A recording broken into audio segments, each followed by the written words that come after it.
Hello everybody and welcome back to another wonderful episode of Guapish Rule 34. As always, I'm your host Tanner, and today I'm joined by everyone's favorite remake, Nico. That's right, everybody. Y'all can't see it currently, but I am performing a cool magic trick where I'm sawing Jackson in half. Speaking of Jackson, also joining us, our favorite one half of an indie, Jackson. I think he's dead. Damn, you killed him, Nico. I cut him in half, he wasn't magic.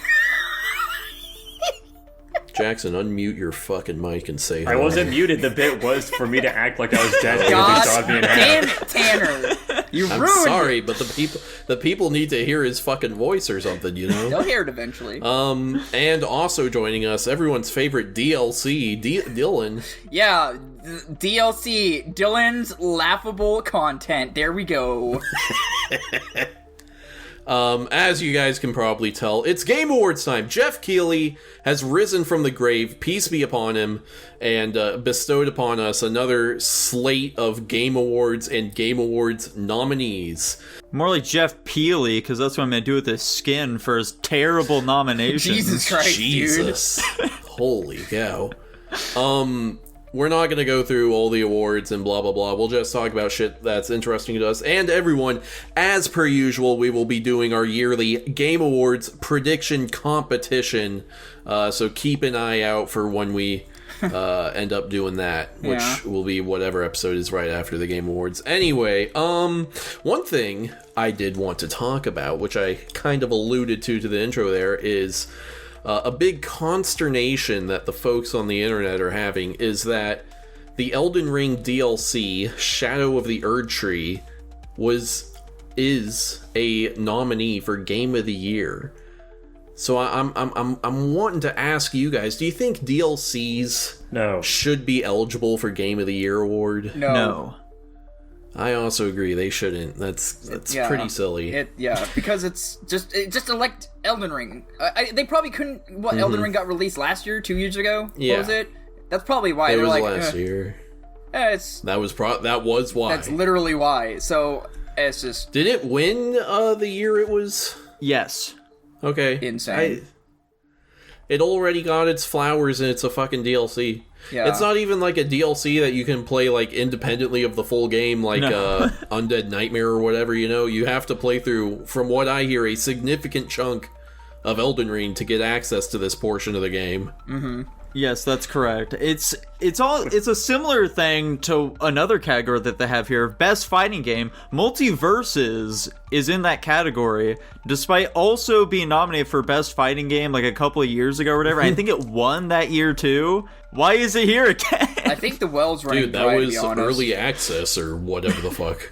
Well, then that brings up another thing. Why would they have an early access game as a nominee? They did it for fucking Fortnite, I think, too. Or no, it was PUBG. They had PUBG, an early access game, win, I think, Game of the Year that year it came out. Who really knows? There's no way. The new Final Fantasy expansion got, I think it was Best Community Support. It was nominated for that too, and it's just an expansion. I mean... Well, community support, that makes sense. That's for, like, ongoing games. Not necessarily. It could be community support based on the year it's been out. But I don't know enough of the Game Awards to say that that's how it always is. Did it not come out this year? I mean, the new expansion came out this year, but the game's been around I think that's just like what that sort of thing is for. However, I do think that they should just add a fucking like DLC category to the Game Awards. Just like would make best sense. DLC or something like that to prevent this sort of thing from happening. Well, yeah, and there's tons of DLCs released for all kinds of games throughout the year. And considering how many there are to choose from, that's easily a fillable category. And then we don't have to Yeah, but how many are, like, worth, like, drawing attention to in an award setting? Clearly, like, Erdtree had enough to have it drawn. It doesn't even matter, dude. Like, if I'm gonna be completely real with you guys, I'm gonna level with you, I think I maybe recognized 3 games out of all the games I saw in nomination. And on top of that, a lot of these games were, like, elected in multiple categories. And I was like, I wasn't really even sure what to do. And so I was kind of just going off of vibes and, like, what I'd been hearing from you guys. But unfortunately, the games you guys talk about aren't on the Game Awards for this year. Right. But yeah, no, just based on the fact that, that we're talking about Elden Ring's DLC got Game of the Year nomination, that makes no sense. Clearly, DLCs can be good. That's it, and it doesn't have to be, like, earth-shattering. I think it's just, like, for any major franchises, like, Pokemon always gets DLCs, fucking Elden Ring gets DLCs, Elder Scrolls games gets DLCs, stuff like that, where it's, like, major franchise, and maybe even non-major franchises get DLCs. It could just be that. I'm sure there's enough people who play these mix of games that can vote on best DLC. But alas, I guess that we're stuck with getting those clogging up other categories. I guess It's just fucking dumb. Jeff Keighley, once again, hack fraud extraordinaire. I hate that guy. Also, indie game category, fucking Nine Souls didn't make it in there. This guy's a hack. I hate this guy. I read UFO 50 as UFC 50. I'm like, surely that's not an independent game. Oh yeah, the sports games were also dire this year too. It was just like, if there's not like a Mario game that comes out within a year, it's just like, it's a total coin flip as to whether or not I think any of these games are going to stand out from the rest. It's like, oh, another Gran Turismo versus FIFA? Who knows who's going to win that one? I like how they all have the same naming conventions as well. Literally 3 out of 5 of these are labeled as 2K and then either this or last year, or this or next year. Here's the thing, dude. I've said it once before, I'll say it again, and I'll probably always say it. I've never understood the appeal of sports games. Like, I get it. You like sports, you want to play as, like, your favorite, like, professional players or whatever, and make your own, be part of a team. But, like, what is the purpose of a game that only changes based on the players in rotation when you can literally just go watch the actual games in person? They like playing the game. It's really as simple as that. They just think the game is fun. I mean, it's the same reason people buy the new COD game every fucking year, because they like playing COD.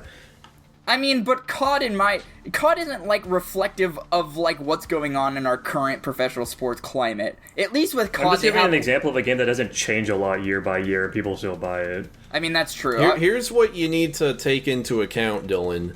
When you look at a sports game, instead of thinking of it as sports as a video game, you need to think of it as a turn-based RPG. Yeah, but however, people who play the game are in fact not thinking of it that way, because people who play turn-based RPG... Doesn't matter, that's how it plays, and that's why it appeals to them. But it's... I don't... People who play Madden, people who play Persona... The same. Perfect crossover. Listen, and I'm not They're even... the same people. I'm not even one to complain, dude. I think I probably am victim of at least 1 or 2 games that are exactly like that, but... Regardless, it's better than playing a game that's copy-paste changed the year. That's all I'm saying. Maybe they like it, dude. Whatever. You're not the target audience. Clearly. I would also just like to shout out Crow Country and Penny's Big Breakaway as well. A couple other big indie games that did not get any love at the Game Awards this year. Dude, I don't... Where do you... You just pull these game titles out of your... I don't even know... Do you just read about them? Do you play them? Like, I'm just a gamer, dude. What can I say? I love video games. There must be levels of this shit, because I'm also a gamer. I have no clue what the fuck you're talking about. Dude, I don't think I played a single game in any category. I played Final Fantasy XIV. I played ZZZ. I just put... I think, yeah, ZZZ was in one of the categories, wasn't it? It was Best Mobile Game.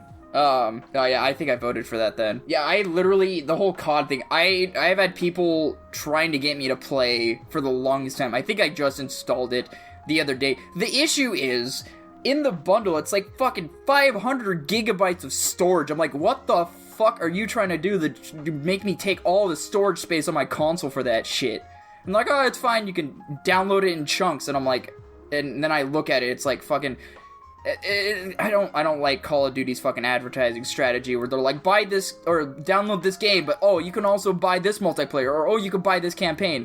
I'm getting into the weeds. This part doesn't matter towards the Game Awards. I'm just ranting at this point. Anyway. What category would you guys be most shocked for you to get wrong? Probably a lot of them, dude. I literally knew nothing about anything this year. The upcoming game. Yeah, best upcoming game, I would say. Yeah, I think that's pretty easily the obvious one. Dude, my biggest fear for every year during the Game Awards is that I for sure am going to lose. And then somehow I'm usually not even close to last place. I'm like, well, I guess there's only like 4 of us, so that's hard to say. But usually when we have other participation, I'm at least in, like, the top, like, 3-ish. So, like, somehow with my lack of knowledge and feeling I'm going to lose every year, I don't come close to losing ever. So... Maybe this is the year, though. I don't say that, though. I mean, I'm confident it is this year. I'm not going to say how I voted out. I already gave you guys one of my votes, but, like, I'm not going to say how else I voted. Tanner knows. Of course I know. But Dylan, I'm going to repeat my question since somehow you listened to it and got the exact opposite of what I was saying. What category would you be most surprised you get wrong? I mean, I stand by the fact that I think I'd probably get most of them wrong. Dude, I don't even know. Mostly just because... Games for Impact. I don't know. I'm not even going to worry about, like, the teams of the esport athletes. Dude, literally, like, I'm just asking, which one are you most confident in? Oh, which one am I most confident in? Fucking... Guys, am I wrong? The way I asked that question, and both times he walked away thinking I was saying literally the exact opposite. Best community support, I guess. I don't want to say game of the year. That seems too basic of an answer. I'll say best community support. That's an interesting one to be the most confident in. He locked into Destiny 2. He's ready for it. Was Destiny 2 even nominated for community support this year? I don't even think it was nominated for something. It was in there for something. I didn't vote for it though because Bungie's in a really interesting spot right now. I don't. Interesting. Dude. Well, I say interesting to not be positive nor negative, but entice that there is in fact something going on. Okay, so we still have a long episode ahead of us. Do we have any last thoughts on the Game Awards? Yeah, I'm very surprised that Dustborn didn't get nominated for Games for Impact since it seems right up their alley, but, I guess even they don't like it. Dude, I was impressed that Dragon Age the Veilguard only showed up in one category, and it was accessibility. Yeah. Did Stellar Blade get nominated for anything? Did what? Soma? I don't think Stellar Blade. Oh, Stellar Blade. Yes, it did. It got nominated for Best Music. Oh. Okay, yeah, Best Music. Is that it? I think it might have gotten one other category, but damn it, didn't get nominated for much. Okay, it's also in Best Action. Okay. Okay, that's a valid-ass category for it. Which, by the way, just like Best Action and Action Adventure do feel kind of weird as categories based on like what games are like, okay, well, like, this one will be qualified for Best Action, whereas this one's Action Adventure. Like fucking Black Myth Wukong isn't an action adventure, it's just an action, despite it, also being a game where you wander around and shit like that. Oh. It's just very odd. I see what you're saying, but at the same time, I do get what they mean. I mean, like, I do get what they mean, but, like, for Black Myth Wukong, it doesn't feel like it makes very much sense. But, like, I guess they probably did that so they can make some space for Star Wars Outlaws. Funny stuff. Yeah, which that game was stupendous. Are there any reveals you're hoping will be at the Game Awards? I don't know. That'll kind of be dependent on me wanting to see, like, certain games get, like, sequels or something like that. Which, like... I want to see, what the fuck, Beyond Good and Evil 2 again, and then go back into hibernation for another 5 years.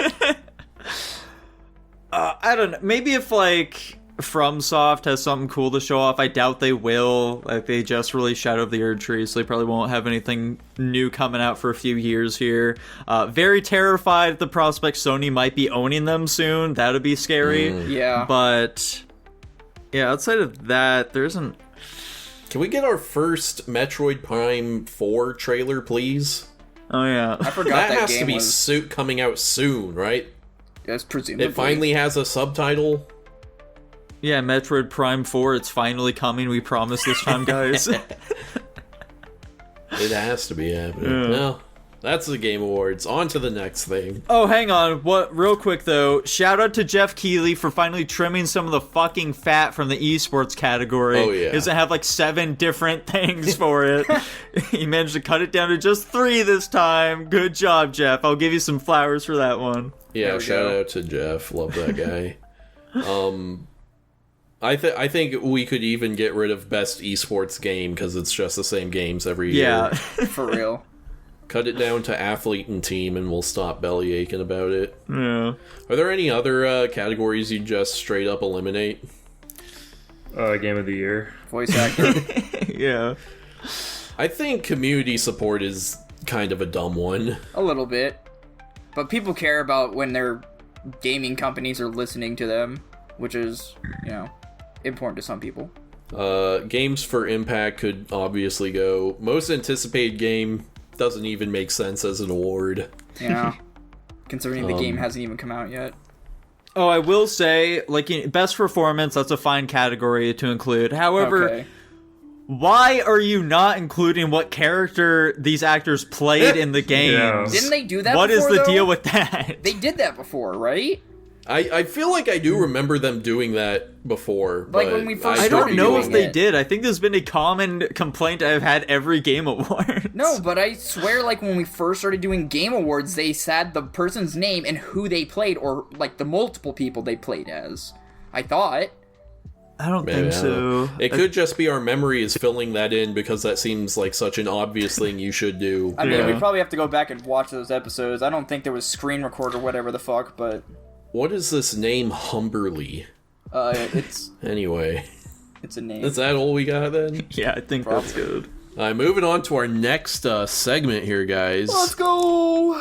That's right, guys. We are doing a part 2 to the comic book cover tier list. I've got another 50 or so comic book covers for us to look at, and you all remember how we do this. Yes, sir. So we're gonna start off with this one here for Azrael. Dude, I love Azrael. He's so badass. He's pretty fucking He sick, I agree. kills people using all the sins they've committed. Jesus. I think that's Ragman, actually. Dude, I think it's Azrael. Fact check? Anyway, well, Nico, where are you putting Azrael then? It's okay. Okay. I think it's a fine Same. one. Okay. Dylan? I'm gonna say Nito. I'm gonna go okay on this one. Played a bit conservatively. Got another Azrael one. Agent of the There we go. Agent of the Bat. This one we get a little look at his fucking sick as fuck wrist blades that are covered in fire. Holy fire at that. Dude, this one's also okay. Batman looks really goofy. Yeah, I was gonna say he looks bored. He's not intimidated in the least. No. He's making it, it's a real, like, are you kidding me with this face? You're who I have to go up against now? Jesus Christ. I feel like that's just Batman's MO, though. What's so different?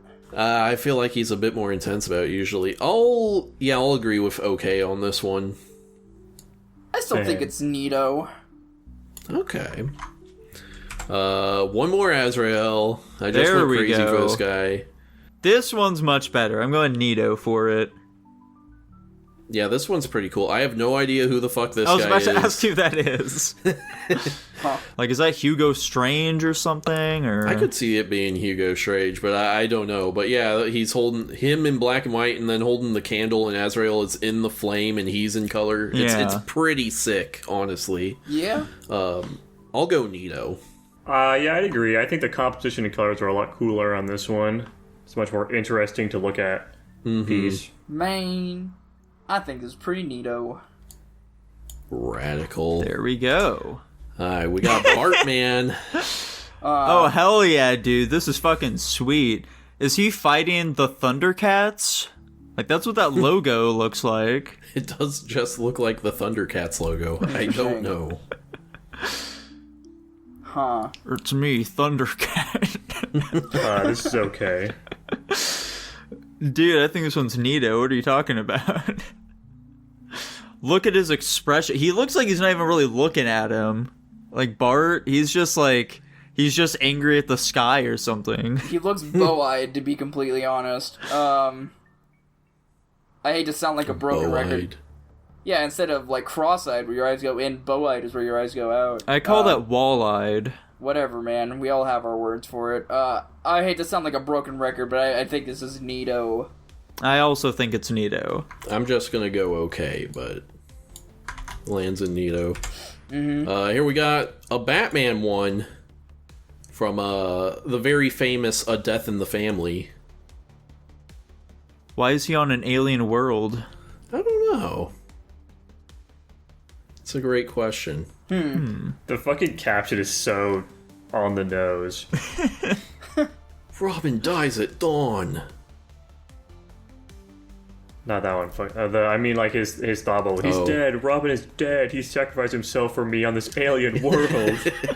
That's just how characters talked back then, dude. They talked like fucking retards. Yeah, Like, they had to announce everything that's literally happening. It's like modern day Family Guy or whatever, where they have to explain everything that is happening in a scene with each of their sentences, just in case someone just hopped on after the commercial break. I can't believe it. Our dog friend Brian Griffin is dead. This is okay. Guys, for the first time in Yeah. Guapish history, I say this comic cover is okay. Dude, I actually think this one goes hard. Shut up. I think it's okay too. Jesus. Bummer. Alright, we got... Oh, no, this one's a death in the family. There we How go. often is even- this fucking guy dying? There's a lot of They're, Robins, dude. they're different Robins, to be fair. How are you just going through them, dude? There's like 7 or 8. He dude. does. He does. That likes is true. orphans. They get brought back to life frequently as well, so... Oh. Interesting. This is actually, this isn't a death in the family either. This is some other unrelated... What the fuck? This is some third Robin being killed. Oh my gosh. I like how they called it his most epic adventure. And it's him grieving dramatically over the loss of his companion. Dude, Lost is an epic That is pretty adventure, funny. dude. That's not just his companion, that's his trusty ward. Here's the baddie in the background. That's Talia Talia al al Ghul. Ghul. She's got the fucking crop top on, dude. Give me a fucking cut out of that. Dude, she could murder you quite easily. I'm gonna say this one's Nito. Okay. I'd agree. The art looks a lot nicer in this one than the others. Yeah, I mean, I'm imagining that, like, you know, when it's, like, proper quality, this is looking a lot better. It's a bit crusty currently, but yeah, I'll go Nito for it. Oh my. I think it's Nito too. Whoa. We're on, like, the same wavelength this time around, guys. I think this is the first issue of... Oh, this is... What is this? The first issue of Batman and Robin, I guess? There we go. The first time Robin ever existed. The boy wonder himself. What does the boy wonder, though? It's tough to say. Like, I don't know. This one's alright. I definitely do like the way in which the fucking background is this yellow and red. It makes them pop out a lot more when they're in full color, but at the same time, it's like, I don't know, man. It's just okay, too. Yeah. Yeah, I think it's okay. I'll agree. Yeah. Is this one a death in the family? No, this is... Jesus Christ. This is Batman the Year family One. dies. Dude, why are there so many comic covers where Batman's, like, just got dead people in the cover? It's his life. God damn. That is his life. Just No wonder everyone he's depressed dying all the around him time. all the time. Dude, this shit goes hard. No, I'm just kidding. Why is this bottom left one like it's like broken English? The history of the DC universe is must reading. What is that? The fuck does that mean?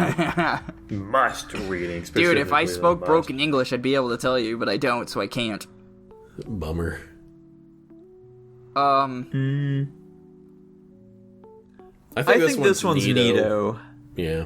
I don't want to say it's a Nito because there's 2 dead people in the comic, but also not calling it Nito is just an injustice to the art in the fucking comic cover. So it's a real pickle here. I mean, I guess I'll go Nito, but like, you know what I think. I think it's okay, but you guys win. Yes, we do. Strong Oh. arm this bitch. There we go. What the fuck? This is the first Batman. There we go. This is for sure how you kill somebody in an instant. I don't care what you say. Dylan, what do you think DC stands for? Desert calligraphy. Dude. Oh my god. I can't believe he fell for that. Damn. Do you want to look at this page a bit harder, Dylan? Oh, hey, look at that. I think mine was funnier. 64 pages of action. That's too much action. Wait, are you dude. trying to tell me that all of DC and everything that's ever existed, their like acronym is Detective Comics? Yeah. It's because Wild. when they started out, they were writing detective comics, and then they changed to superheroes after Superman and Batman became super popular. Dude, that almost makes no sense. How do you mean? It doesn't make sense. You're right. A majority of their characters aren't even detectives, dude.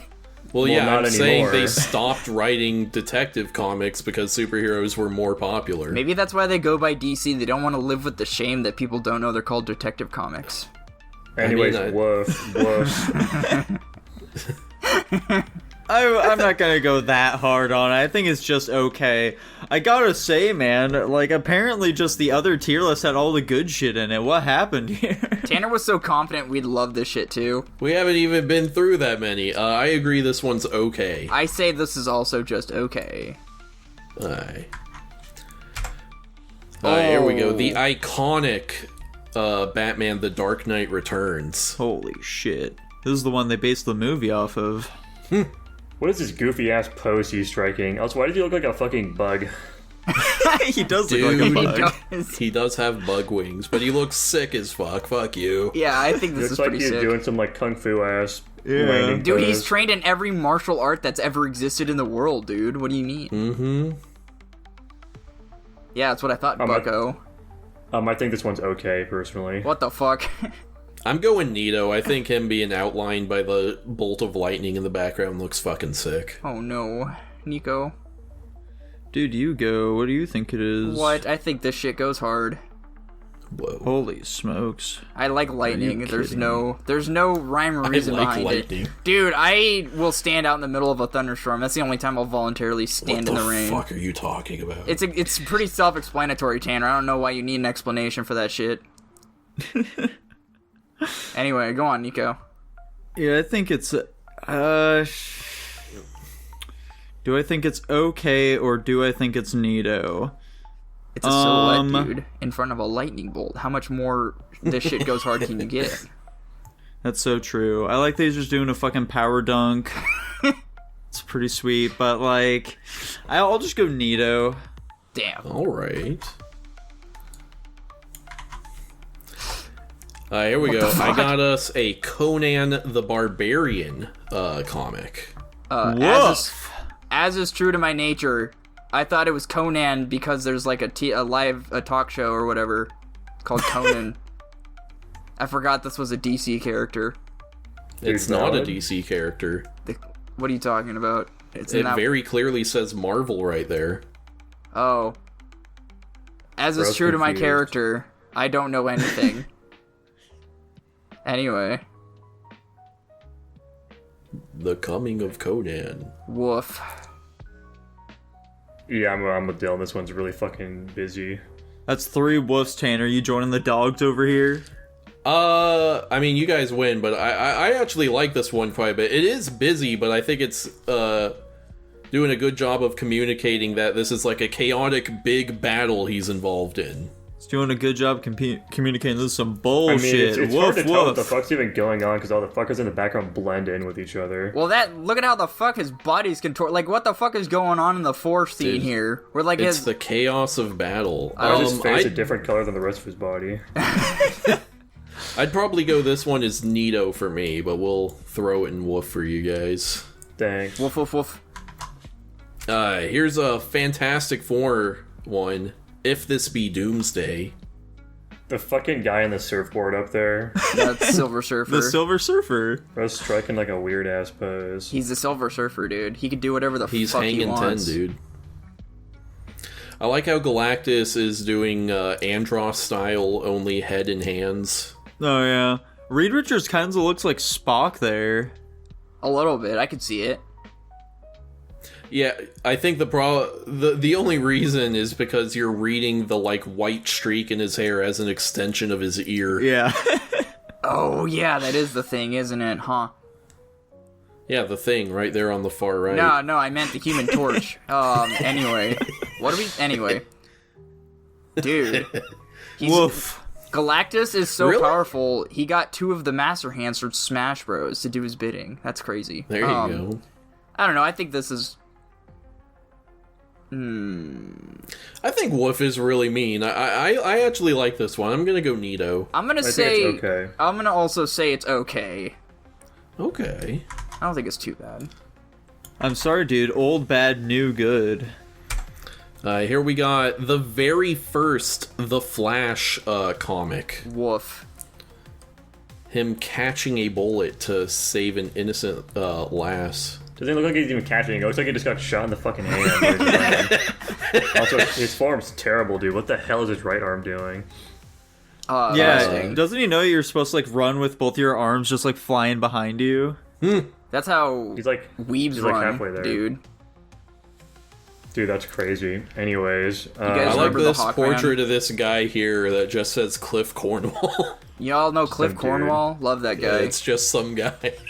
Guys, you like the Hawkman? You know how Hawk superheroes get dunked on in like every form of media ever?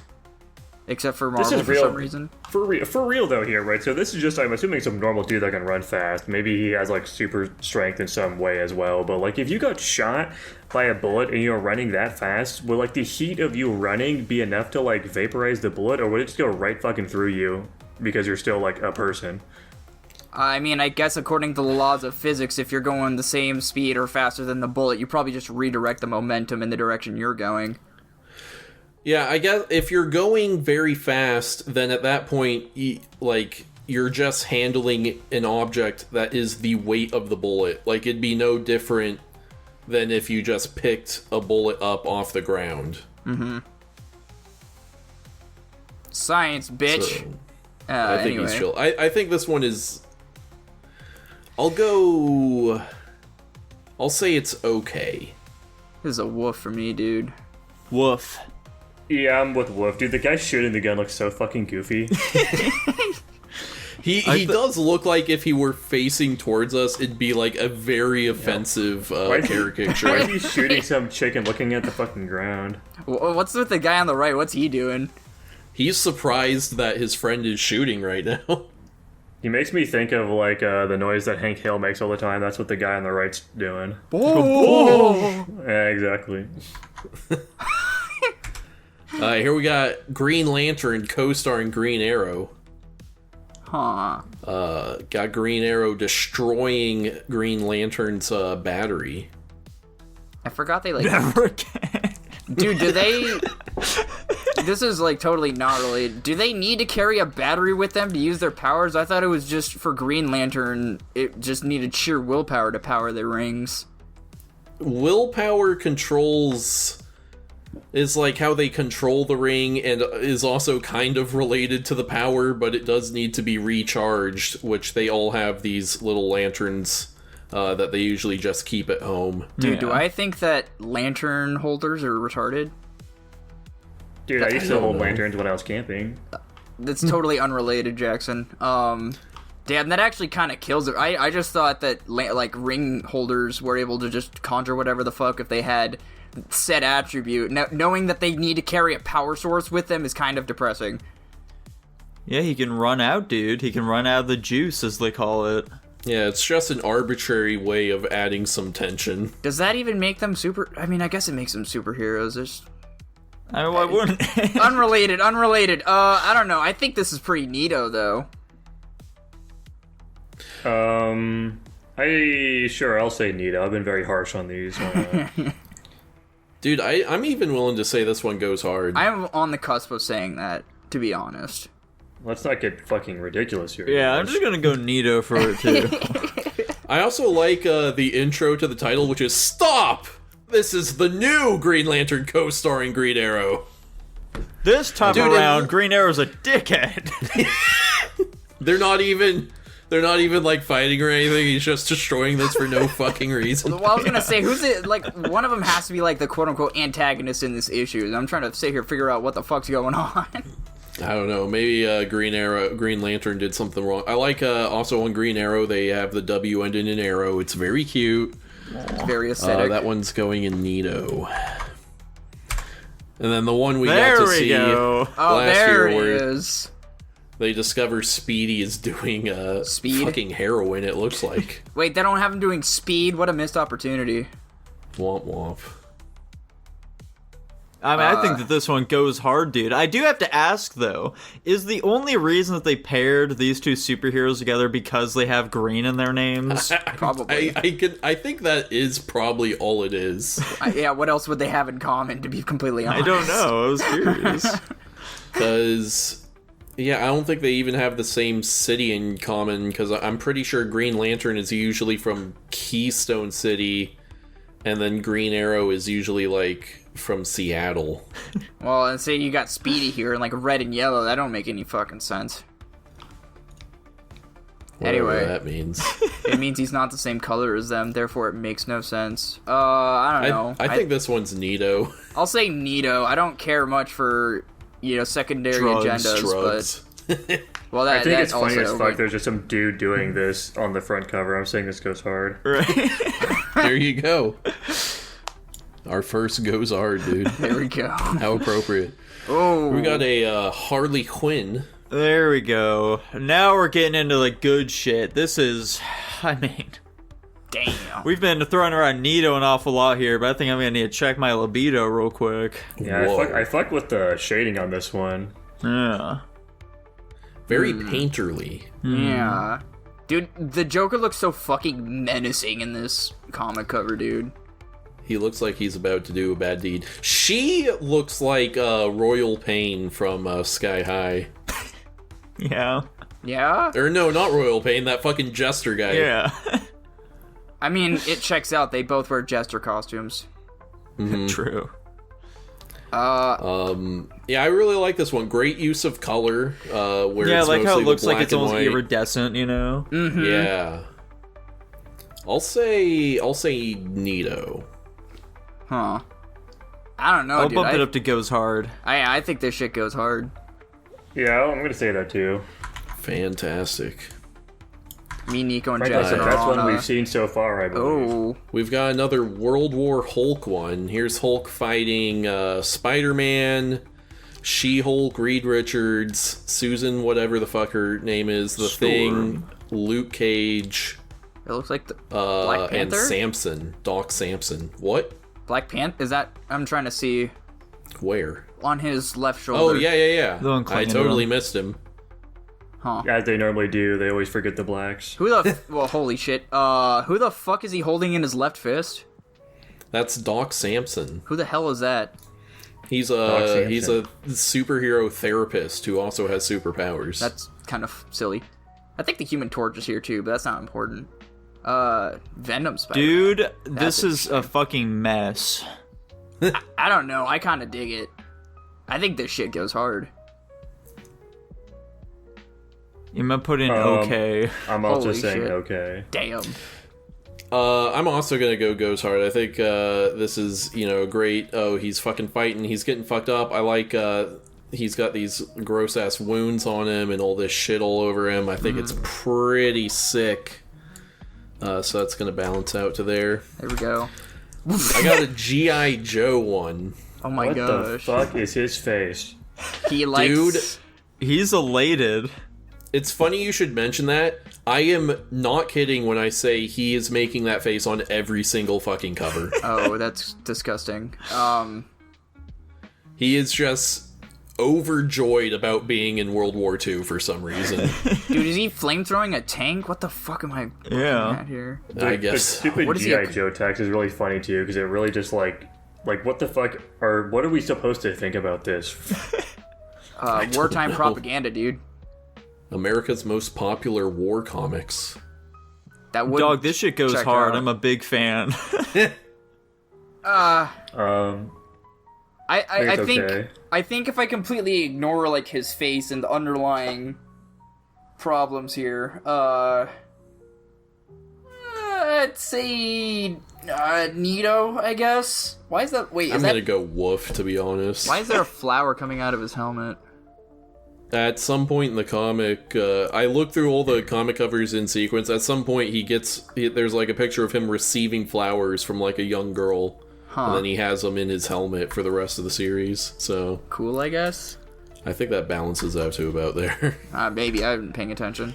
The Killing Joke, another famous comic cover. Here we go. Man, people love this one. Maybe this is what you should have Jackson read. I don't like how they're using fucking what's it called? Justified. Voodoo? No, justified text for the title card. Oh, yeah. Fair. The. That's funny. I will one improvement, if I might suggest to this. They should have had in the reflection of the camera Barbara Gordon bleeding out on the ground, dude. Yeah. Maybe that would have been too much of a spoiler, I guess. Potentially. Probably, I would imagine.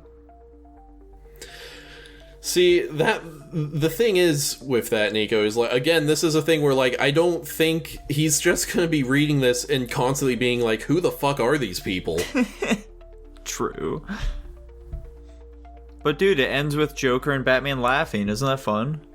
That is pretty quirky. He finally gets Batman to laugh.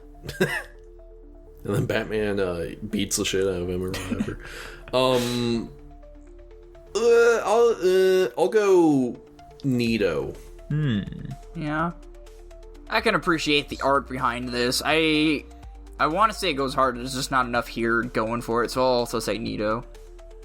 Sure, I'll go Nito. Fantastic, everyone. Alright, here we go. Kingdom Come. Fuck, this one's way cooler than like all the other shit we've seen so far. I fucking love smoke emanating around people. The shading on this one is sick too. Yeah. He almost looks like Omni-Man for some reason. Yeah, I can see it. Yeah, Kingdom Come is just full of sick-ass art. This is just unfair to every other comic book ever we've seen so far. This is peak. Peak, huh? I'm gonna be one lower and say it goes hard. I'm gonna be one higher and say it's peak. Oh, man.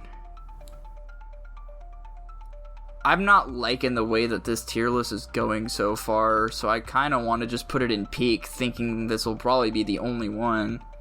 I agree with Jackson. I really like the smoke effects. It's like a subtle way of showing power, but it's not like the braggadocious, bodacious way of showing it, you know?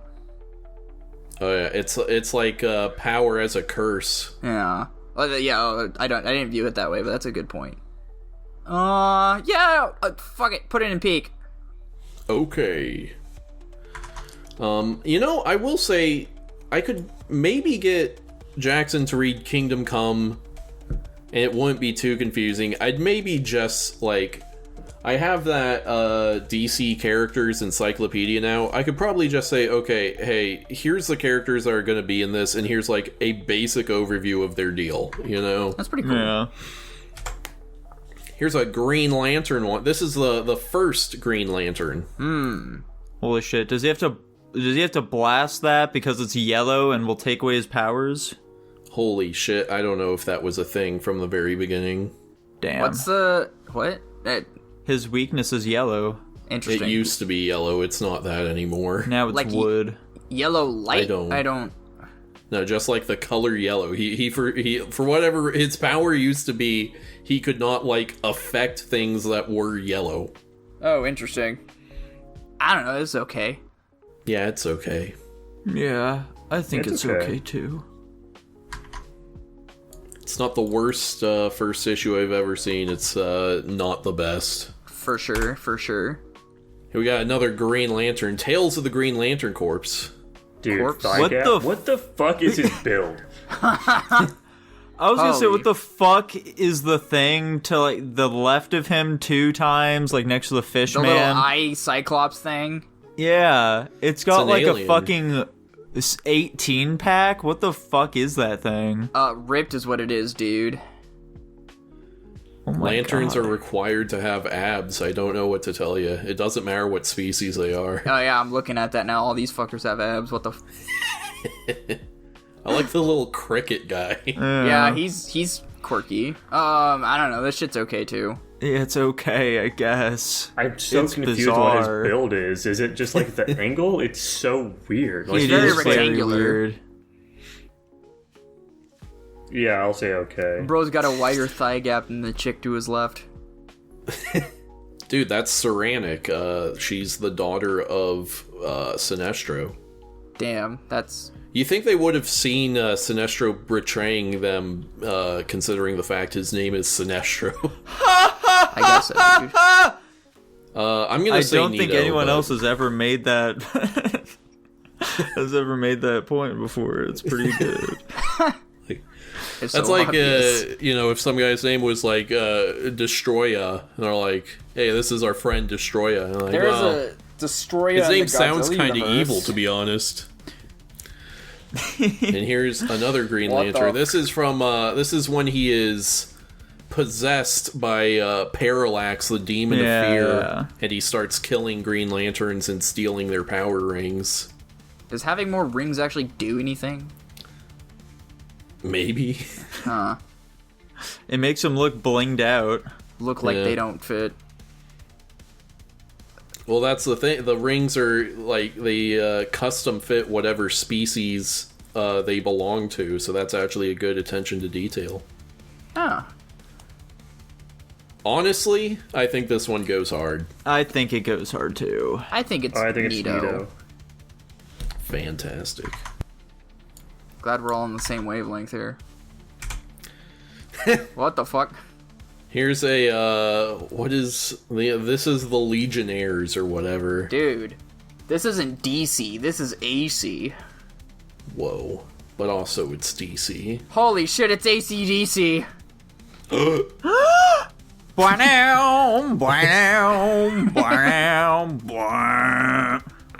There we go. The super sacrifice of the Legionnaires. I don't, This one's it's okay. This one might be garbage, actually. You think so? This is really fucking lame, dude. Woof. They all look so, like, lethargic. I'm also saying woof. I don't know. I don't think it's that bad. I think it's just okay. I'm gonna say garbage. Fair enough, dude. Nobody's arguing with you. Fantastic. Here's another Robert Kirkman comic, Oblivion Song. What the fuck am I looking at? Like, closest to us here? What is that? So Oblivion Song is this scientist creates like a teleportation device, and then he accidentally teleports, I think, half of the city of Philadelphia into like a mutant parallel dimension. Oh. Or he has half of Philadelphia swap places with like a big mess of like mutant crazy planet or whatever, and that starts overtaking the other half of the city, and so they have to build a big quarantine zone around the city. Huh. And then there's people who just like this figure on the front, they go exploring into it to like try and find survivors and shit. Gotcha. Dude, Skybound, they made some pretty good games. Oh yeah. This goes hard. Yeah? Yeah. I agree with that assessment. I really like the way they did the sky in this one. Yeah, very, very. Like I the like, fucking, like, black sun in the distance. yeah, I like the whole Outlander vibe they got going. He's clearly the center of attention, but they're not like illustrating him to be like a huge deal. And then yeah, you've got the dystopian city in the background, and you have a nice. And they intentionally have it like divided in half. Where on this half it's like the wild side, and that's where his cloak, that's like the explorer part, is more prominent, and then this half that still has the city where more of his normal clothes are showing. It's a very well composed shot. I'm gonna agree with goes hard. Yeah. It sure does. Superman's pal, Jimmy Olsen, as the giant turtle man. Woof. Woof. Superman's why is I have questions. Dude, why didn't you include some of those covers where it's like Superman just like pouring out some water in a desert while two people are like crawling up to him, begging him to give him water? What? I didn't run across that one, to be honest. Damn. Bummer. I did find this website that let me just pull up comic book covers at random, so a handful of these are from me doing that. Very fun. Yeah, also Woof. I think it's funny, though. That kid It is funny. so fucking bug-eyed. I'll agree with Woof. I like how the caption is just like, I told you not to mess with experimental shit, now I gotta fucking launch you into space and kill you. So long, bozo. What are you ranking it, Dylan? Woof. Okay, Jackson, I think I might have missed you. I said woof. That was the first Okay. one. Yeah. Holy cow. Mm-hmm. Preacher. Whoa. Issue 1 of Preacher. This is very off-putting. I think it's pretty fucking cool, though. I think it goes hard. I agree, it goes hard. Oh my gosh, one of the guys' last name is my name, except not spelled the right way. I think it's neato. Yeah, I'd say neato. I don't think I'm, like, convinced enough to say this shit goes hard. I would say this is not a book that Dylan would enjoy. It looks like it. I see some underlying pretenses. Here's The Punisher. It's actually not bad. I'm gonna be honest, I'm definitely not a is. fan of this one, actually. Dude, this gives me some fucking Duke Nukem vibes. Yeah, I think it's okay. I think the actual, like, character drawing itself looks pretty fucking garbage. His face is very funny. Yeah. Yeah, I don't think they understand how yelling works. You don't create shockwaves that make your face form like that, but what do I know? Yeah, I mean, I know I said this actually doesn't look that bad. Given the entire scenario of it, I will say it's just okay. Yeah, I'll Yeah, I agree think with it's cool. that. I'm gonna put in neato. Okay. Okay.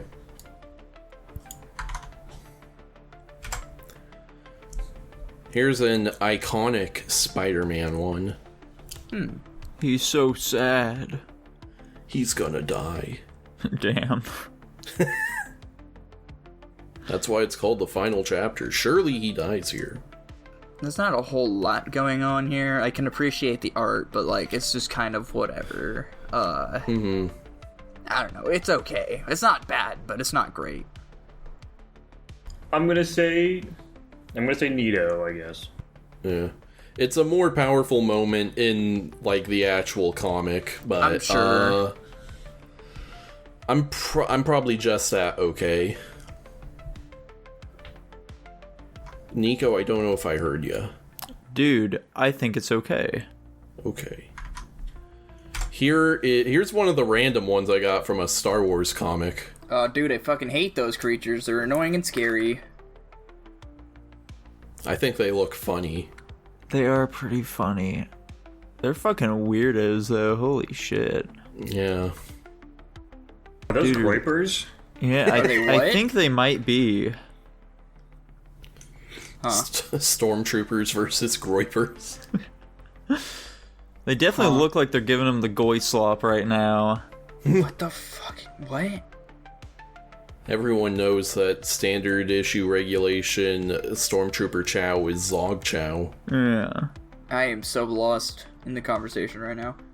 I don't know why, but I kind of like this one. I want to give it a neato. I mean, I'm right there with you, dude. I can appreciate the art style. I think I'm just gonna put in okay. I probably will too.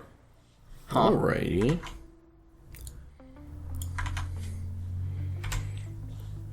Here's the very first Supergirl one. Great guns! A girl flying? It must be an illusion. Can you just start saying "great guns" and as an exclamation? I was gonna say that's a very funny exclamation.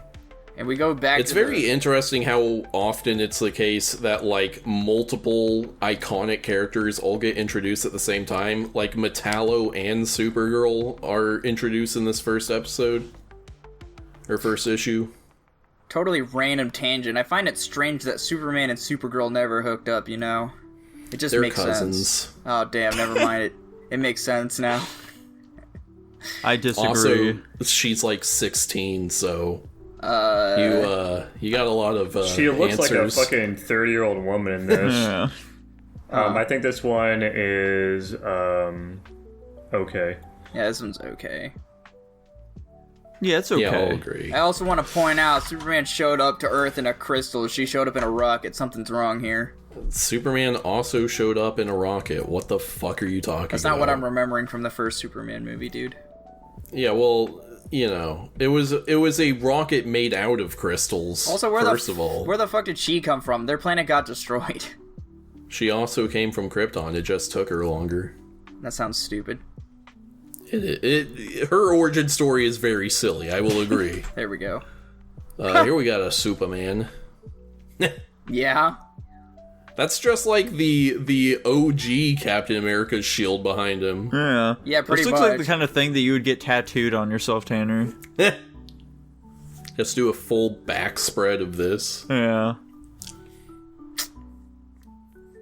It's okay. It's not doing much for me one way or the other. Yeah, it's fine. I think it's okay. I agree. Nice. Here we got All-Star Superman. What the fuck am I looking at? He's sitting on a cloud, looking over the city, dude. Hello, Dylan. I see you have found me on the cloud. This makes me uncomfortable, dude. Don't mind me.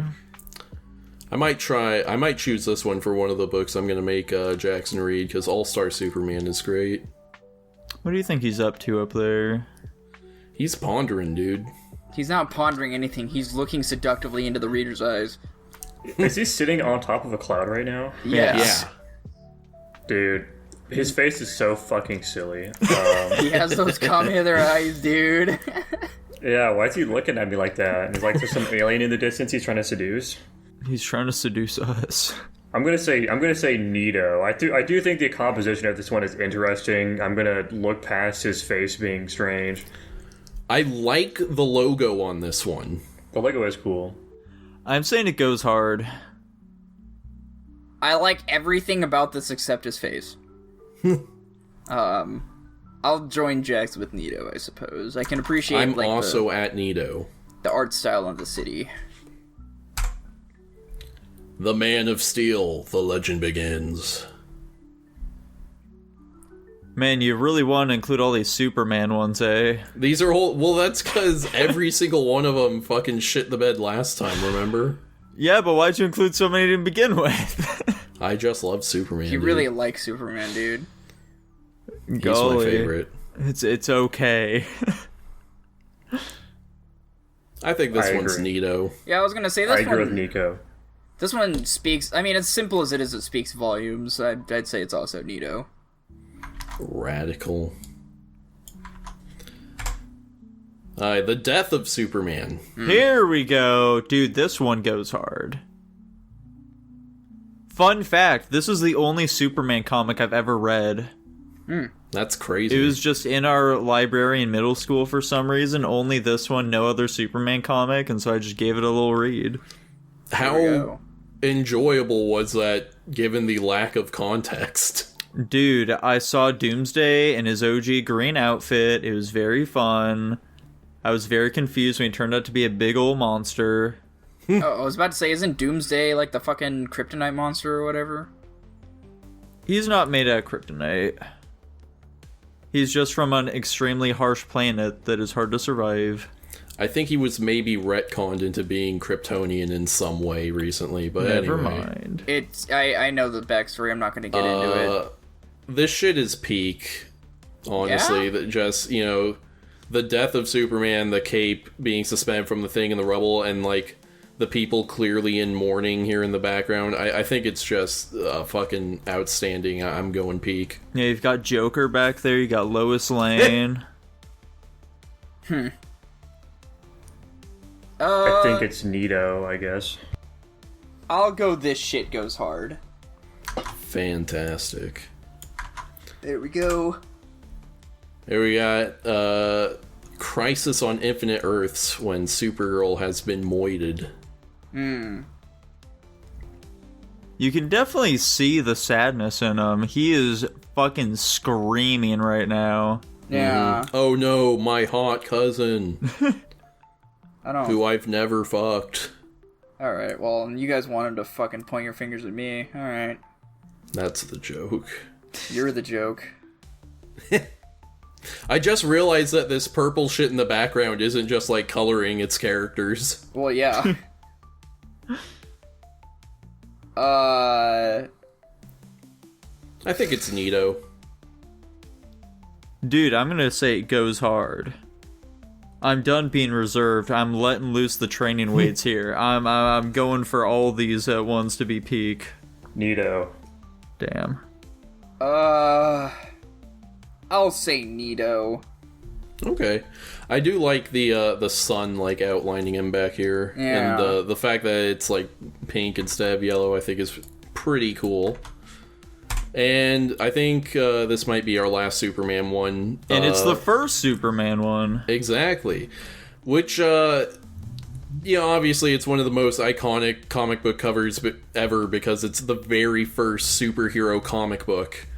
But what the fuck is he doing and why? Why is he crushing this car? Maybe it's got He criminals hates that in it. man. These people look like they're flipping the fuck. Like, I imagine in the story this is like a mafia boss vehicle or some like a criminal's getaway vehicle or something, but it just looks like he has picked up and is smashing this car, and these like regular Joes are flipping out because they don't know why he's doing this. Yeah, he's making them stranded in some random wasteland too, He's it looks gone like. rogue.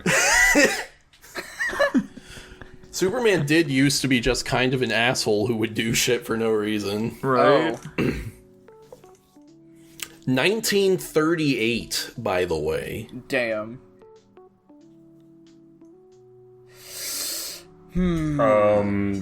Okay. I think I'll it's go Nito. I'll say Nito. I can appreciate what it is for it being like the very first one ever made. Oh yeah. I decided to find a random Tarzan comic book cover. So here's him fighting a bunch of fucking wolves. It's okay. Yeah, it's fine, you know. These are some rough looking wolves. Yeah, a little bit, I would say. I mean, in the literal sense, I don't think the art of them is terrible. They definitely look like some mangy motherfuckers. Yeah. I like how he's already wearing one as well. I wish it was darker. I think it actually wouldn't be terrible if it wasn't darker, but I'll just say okay. Yeah, I agree with okay. Where in Africa is this taking place? Anyway. Here we go. The Infinity Gauntlet. This is another classic one, but alas, there's just so damn much going on. I think it's just okay. Yeah, they literally went, okay, we're gonna have 4 beams emanating from each jewel, and in every single intersection of those beams will be a different fucking something going on. Yeah. I still think it's neato. But yeah, it's a bit too busy to be super high. Yeah. I would say Nito too, mostly just because I like the idea behind what they're going for with it. Right. I will also say Nito. I get that it's very busy, but this looks like a grandiose cover. It looks like it's celebrating something monumentous, so that kind of makes sense. It is monumentous. There we go. Speaking of monumentous, guys, it's Whoa! Beta Ray Bill. I didn't know who this was for the longest time, dude. Now that ain't the mighty Thor. I like how he's fucking smashing this little character portrait in the side. That's Pretty- very fun. Pretty fourth wall breaking, you know. Oh yeah. Is he holding Mjolnir as well? Yeah. Interesting. I don't know, it's very simplistic, and they're titling it like it's supposed to be Thor, and he's like obviously smashing that to show like he's not Thor, but he's very close. I'm the new Thor, or whatever. I I don't know. I'd say this is at least neato. I can appreciate Why it. does he have some sort of techno buttons and dials on his boot? Like, what could that possibly be for? Those are to activate his flight. That'd be funny. I'm gonna go neato. I'm gonna say it goes hard, dude. There we go. I'm gonna say woof. Jesus. Whoa. We're all over the map. Aye. Here was a Justice League of America one that I thought was funny. They're turning into trees, dude. Sorry, I'm not paying attention at all. Woof. I think this is very silly. I'm gonna say it goes hard. The fuck? I'm gonna say neato. It's so hard for me to evaluate because this is objectively fucking like funny as all get out. That glowing meteor turning us all into trees. Dude, Martian Manhunter can literally turn into a tree whenever he wants. Why is he even worried?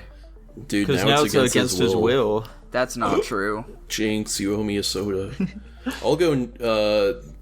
I don't know. I'll say okay, and we'll say it balances out. Also, or real quick here, something. real quick. Why does Wonder Woman have a big old thing of garlic on her waist? That's her whip. I know it is. That's God funny. damn it, Nico, It you got does me. kind of look like that. I did... What the Here is Uncle Sam. What am I supposed to be thinking here? He wants you to help him. Yeah. He's fallen and he can't get up. He's clearly already dead. Yeah, What there's do a you mean? bullet hole in his head. I'm pretty sure that's supposed to be a fly. It looks like a bullet hole. I'm gonna assume it's a bullet hole. There'd be more blood. We killed the American dream, dude. Well... I literally cannot hold a solid train of thought. Like, I don't... My brain is not formulating anything, and I can't explain why. Dude, I'm just a big fan of Uncle Sam, the comic character in general, so I'm very biased here. I think this shit goes hard. I think it's very poignant, very political, and kind of says a lot. It says a lot about society. Yeah, especially like this guy that's stepping over him in the background. What are you saying, Jackson? I just said I like the art, but I probably need some more context, I guess. I'd say neato. Yeah, this... I think that's why my brain's having such a hard time comprehending what I'm looking at. Just because... I guess they're supposed to be signifying there's some big impact going on here, but I can't draw a conclusion. I mean, I guess I'll just say neato. I don't know. So what it is, this is Uncle Sam. He is the personification of the spirit of 1776 / America / the American people, whatever you need it to be. And it's just a book where like the writers are trying to be like, oh, something's fucked up in America now, and we're gonna reflect that through this character. Hashtag release this comic book again.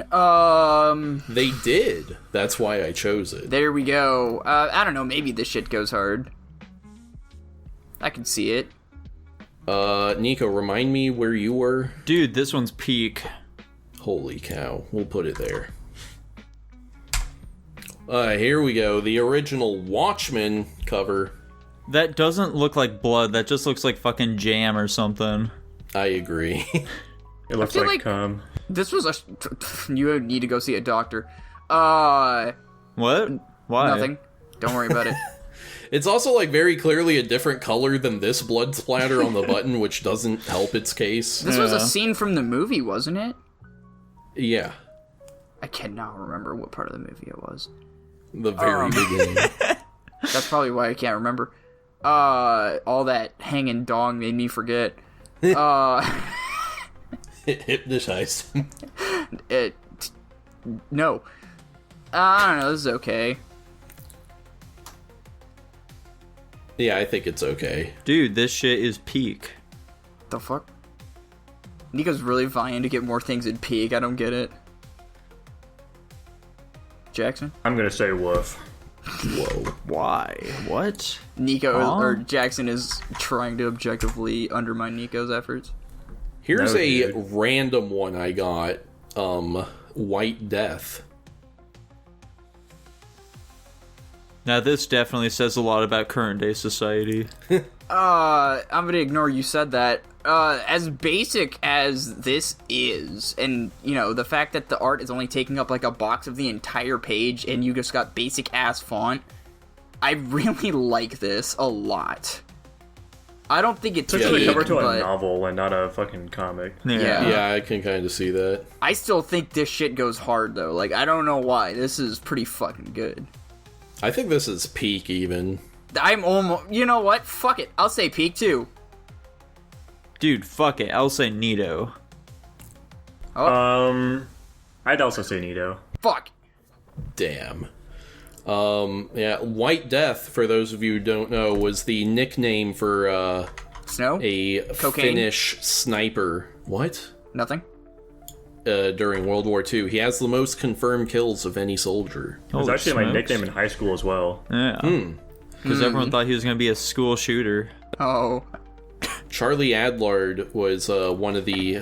I believe he was the original artist behind The Walking Dead. Oh. That makes sense. Holy shit. I think this is our last one. The Uncanny X-Men. This issue, everybody dies. Yeah, look at fucking Wolverine's getting bodied as we speak, dude. Oh my god. And he appears to have snapped Storm betwixt his hands or something. Who the fuck is this supposed to be? That's I'm a pretty Sentinel. Yeah. It's who? It's a Sentinel. A Sentinel. A Sentinel. It's just an huh? army. It's an army of robots that got built to kill mutants. And are they just giant, or is that just for depiction Yeah, purposes? they're Oh, big. yeah. Okay. Jesus. Not like big, but I refuse to believe this is true. I know how powerful Storm is, so I think this is bullshit, but we'll move nah, on. dude. Sentinels were specifically built to counter specific X-Men's powers. But of course, in like any good protagonist dilemma, they'll somehow find a way to overcome the resistance somehow. They don't. In this yeah. issue, everybody dies, Dylan. Well, no, I know. I'm just saying They weren't lying. for funny contextual purposes. That's just the reality of our Funny contextual. yeah. I am very confused about something here. What the fuck is this object here?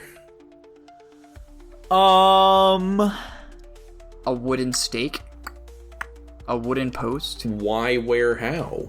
Why to kill Storm? Where in the back of her chest? So, how? okay, so you're interpreting this as some sort of wooden object that has been lodged in Storm. I mean, I don't know what else it would be, dude. To be completely honest. I get that must be what it is, you know? It's incredibly strange. Whatever gets the job done, dude. I think this one's neato. I think it goes hard. Okay. I'd like it better if Storm wasn't here and it was just this shot of Wolverine being fucking vaporized. Yeah. Wolverine gets vaporized a lot on comic covers, actually. Well, there's no other way to kill him, so. Poor dude. I'll agree. I'll say it's Nito. I also think it's Nito. There we go. There you go. Look at that. We doubled. Well, there you guys go. Neato. We really sped run that one, but Yeah. Did Real we? quick here, we have a little bonus. Tanner, if you hop on over to the general, I dropped a few extra little tidbits in there. I was in the shit. midst of looking at those, and Tanner was continuing to move on. These are extremely misogynistic covers, by the way. okay. I Let's can't see even what we read got some. here. Some of these are so small, dude. Oh, these are just ones wonder if of I can- Superman fucking being a dickhead. Yes. Superman snapped my air hose because I won't marry him. He's committing the perfect murder. No witnesses in witnesses outer in space. Do we want to rate these just for the hell of it? Yeah. I just want to look at them, honestly. There's too many. Superman, stop my wedding to Titan Man. I just found out the terrible secret his mask is hiding. Serves you right for choosing him over me, Lois. Marry him. Interesting. That's rough. Jimmy, this gift you got me for Father's Day makes me sorry I ever adopted you as my son. I'll have to destroy it to teach you a lesson. What? Superman? Jesus. I mean, Dad, what did I do wrong? Jesus. Man, you weren't lying when you said Superman was a fucking dick. Yeah, Superman was fucking raw back in the day. What happened to my goat? Unmask. You've hidden under that cowl long enough. No, if my face is seen, somebody dies. Huh. Jeez. This place is the worst. The window's broken, the roof leaks, and there's no heat. Get me out of this dump, Superman. This is what you get for being a wise guy, Jimmy. You'll just have to live in this rat trap from now on. Can you guess why Jimmy has to live in a slum? Oh my god. Oh my god. Dude, fire all of these peak, dude. Did you just have these on deck, Nico? Like, what the fuck? Of course, dude. Oh my god. Superman, we're all dying of thirst. You must let us drink the water. Nobody gets a drop. What the fuck is going on? You got a Dude, fucking they dead challenge dog. you to guess the startling secret behind the miracle of Thirsty Thursday. I can only assume this is just like, the 1940s version of clickbait. Yeah. Like, none of this shit actually happens in the comic. That just shit putting- does. I think, like, the way in which they orchestrate this is, like, come up with some crazy cover and, like, okay, how do we make this make sense? I think that, like, what's happening here is it's, like, mind control water or some shit. Oh, that's fun. Superman, stop this crazy test. Let us share that water or we die. Sorry, Jimmy, the ground rules allow only one survivor, you or Aquaman. Okay. Jesus. Brutal, Poor dude. kid. Poor... Yeah, a lot of these are, it's like Jimmy and Lois frequently getting fucking tortured for no reason. Brutal, I didn't dude. even know there was a time where Superman adopted Jimmy, an adult man. I mean, hey, when you're a Superman, you can adopt whoever you want, you know what I'm saying? That's a good place to end that bit. Oh, yeah. And there we have it. Speaking of, I don't know, unrepentant dickheads. Sure. Let's be unrepentant dickheads toward all these quality films over in Guapish at the movies. Guapish at the movies. I take it, fuck. I take it. I see it, take it, then I make it mine. My little stamper adds a pinch of perfection. Oh, you're singing an Elmo song. I see. Oh, yeah. What did we watch this week? The Patreon this peak. This week. I maybe am Holy alluding shit. to something here. Is the 2003 film Sinbad, Legend of the Seven Seas, as requested by Steve Harvey's Ghost on Patreon. Thank you. And you can also get your pick requested for only $1 a month at patreon.com/Guapish. Dude, nice plug, nice plug, nice plug. Dylan, would you like to tell us about this one? Sure. So Sinbad, The Legend of the Seven Seas is about Sinbad. He's a thief on the ocean, and he's trying to steal a thing on a transport ship. They get it back to the city. It gets stolen by Eris, or whatever the fuck her name is. They think it was him. He's put to death. His buddy takes his place. He goes to go get it, comes back empty-handed to face his death. Eris said it was a test all along. And then, it's like, gives him the book, and then everything's fine, and he goes to live on the ocean and takes the woman he loved with, him, because she loved him truly all along. Fun fact, this was DreamWorks' last hand-drawn animation film. Hand drawn in quotation marks. You know. Well, The last one that involved hand-drawn animation, we'll say. This movie has an obscene amount of CG, and it all looks terrible. There are some mind-boggling shots. This is the first time in a while where I've like legitimately just like every 5 minutes been like, wow, that looks fucking awful. Just consistently. Speaking of mind-boggling, though, we want to talk about Eris real quick here, right off the bat. sure, what do you have to say? What is there to... How can words possibly describe her, to be honest? Dude, I would so much. I will say, the animation on her, very good. Like You can tell where their priorities lie. Exactly. Massively stands out against all the rest of the characters. Mm-hmm. Just all the wisps of smoke and her appearing and disappearing and morphing and shit. They put a lot of effort into her. Yeah. I think this is a fun movie, you know? You got your little adventure. It's very similar to... Treasure Planet. I was gonna say it's actually very similar to Elmo. What? Because it's just, well, it's a list, it's like a series of, like, obstacles on this little quest to go retrieve an artifact, you know? Sure, buddy. That's like a basic story structure you're describing. Well, you know, still. Anyway, one of my problems is that, like, the twist ending is so fucking obvious that it's not a twist, but we still have, like, 10 to 15 minutes of building up to it. True. I agree. Real twist is that this took place back in the day, and you're telling me this rich aristocrat doesn't immediately put his fucking cheating whore to death? That was like my biggest problem throughout this entire film. It's like the moment she shows up on the ship, it's like, oh great, she's gonna like fall in love with this dude. When like she's coming on this whole thing so she can make sure Sinbad does his whole deal to make sure her man survives. But then, instead of it just being like, oh yeah, I gotta make sure, like, you know, my future husband lives and you don't fucking just let him die. It's, I fall in love with you instead and fuck that guy, I guess. I mean, they were never truly in love. That was very blatantly said at the very beginning of the movie. I think they were, is the thing. I think it started turning into actual love, but, like, I think there was some, like, mutual understanding. I don't know. It seemed maybe... like the guy was probably in love with her, but maybe she was, you know, She had some doubts. Yeah, she wasn't committed. Like, she didn't not like him, but she wanted her life to be more. Also, that guy, chillest dude ever. Right. Cannot be bothered by fucking anything. We're talking about Sinbad, right? No, we're talking about the prince right now. He's just totally cool with all of this misfortune that has befallen him. Now listen, dude. Stressing out only gets you so far. Like, could you imagine if you were about to get married to a woman and then she just decides, hey, would it be chill if I just, like, go and leave you for your friend instead? This is also after the friend went to go I guess technically, the real fucking TLDR here is that this guy basically forfeited his own life to save his buddy, and his buddy that he's forfeiting his own life for comes back and stole his fucking girl.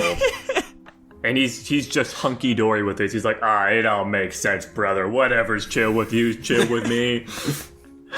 I'm just glad she's happy. I just feel like that was the general vibe I was getting from the whole movie, but, you know, their general relationship.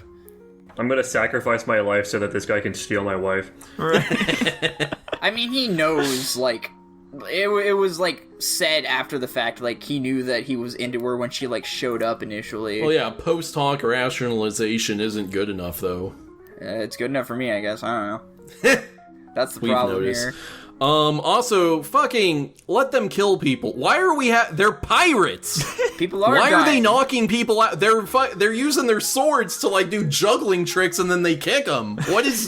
Why are we here? I was gonna say, they were very hit or miss on, like, the aspect of death, where, in the very beginning of the movie, they raid the ship, and instead of, normal pirating activities where, they cut them down with their swords, shoot them with guns or whatever, they just, like, knock them out and shit. Whereas you still have people dying, well, I guess actually nobody died in this film. I don't think anyone dies in this film. Does anyone die? I thought there was the guy at the beginning who died, where the fucking Kraken or whatever just fucking noms him up really quick. I was like, oh, that guy is dead for sure. And then the fucking explosive... And then he's not. The explosive goes off inside of it. I'm like, oh, he's fucked for sure. And then it spits him out completely fine. I'm like, what the fuck?